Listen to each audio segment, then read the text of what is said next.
quite an honor to have our next guest, an American legend, truly, Dr. Ron Paul. Dr. Paul is a former Republican congressman from Texas, chairman of the Ron Paul Institute, and host of the Ron Paul Liberty Report. Dr. Paul, welcome to the program. Charlie, nice to be with you. So Dr. Paul, I want to start with the Department of Government Efficiency. You've been talking about quite some time about the waste, the abuse, and how the size and scope of the federal government has gone way off course. Tell us, what is your reaction to Elon Musk's Department of Government Efficiency? Well, it's very, very positive because I think people are heading that up. They're very dedicated and they want to cut back, and they're going to make every effort. Of course, they have a big job ahead because the number of people who want, in reality, to cut back, those numbers aren't as great as they should be. And that's what bothers me, because when you put all the factions together, there's somebody's going to special interest will be attacked when you start cutting. But the cutting will be, met with a great deal of resistance. But it still has to be done because all this stuff is going to quit anyway. It'd be better that we, do it in a deliberate fashion by just starting to cut. Some people are going to be hurt, think they're getting cheated, but it has to be done. Otherwise, if we end up with this deficit exploding, not that it already hasn't approached that, it's going to be bad for much worse than if we deliberately pass laws that reduces the size and scope of government. But government, by its very nature, is inefficient, and that is an overwhelming task to rein it in because that is its nature. The founders tried very hard to make sure that the people would contain the size and growth of government because they too knew governments could get out of hand.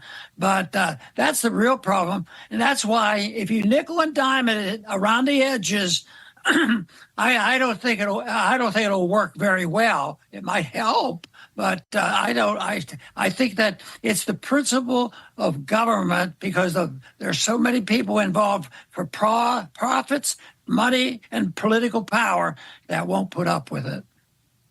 So, Dr. Paul, let's dive into one of those elements that you mentioned, which is that both sides, Republicans and Democrats, are hesitant to cut spending about their kind of cherished government program. On the Democrat side, it's welfare and just general government waste. On the right, though, on the Republican side, it's in the Department of Defense and the war industry. You've been doing this for decades, literally. Why is it? Let me ask you this way before we go even deeper in specifics. Is there almost a bipartisan agreement of Republicans saying we won't touch welfare and Democrats saying we won't touch the warmongering, and we end up with a welfare warfare state? Well, that's basically what's happened over the many decades. It's probably not written, but it's understood because that's the way it works. Because, of course, it used to be that you had a progressive part of the Democrat Party, and they were the anti-war people. But now they're as hawkish as some of the Republicans are. But they do come together, and I think if you think of it only in terms of coalitions in Congress, we miss the whole point. The whole point is who's pulling the strings behind the scenes, who's paying the lobbyists, and the lobbyists have to deal with people who have to make sure that they get their things passed. So a lot of them just cave in for political reasons. Oh yeah, people say, well, if you don't vote to cut, you're going to be out of office, and what good are you going to be? So they badger you. But I don't think it's I think there's less of that understanding that one side would go after spending for military and other on welfare. I think both sides err on both issues. But that is a problem because too many people become dependent. And of course, I always make the point that if you get it for free, and that's what's the problem with our monetary system, none of this could happen if you have had a sound monetary system where government couldn't buy the Exactly. debt. So it's going to be endless. They're never going to stop until something is done about the monetary system, and that'll take care of itself eventually.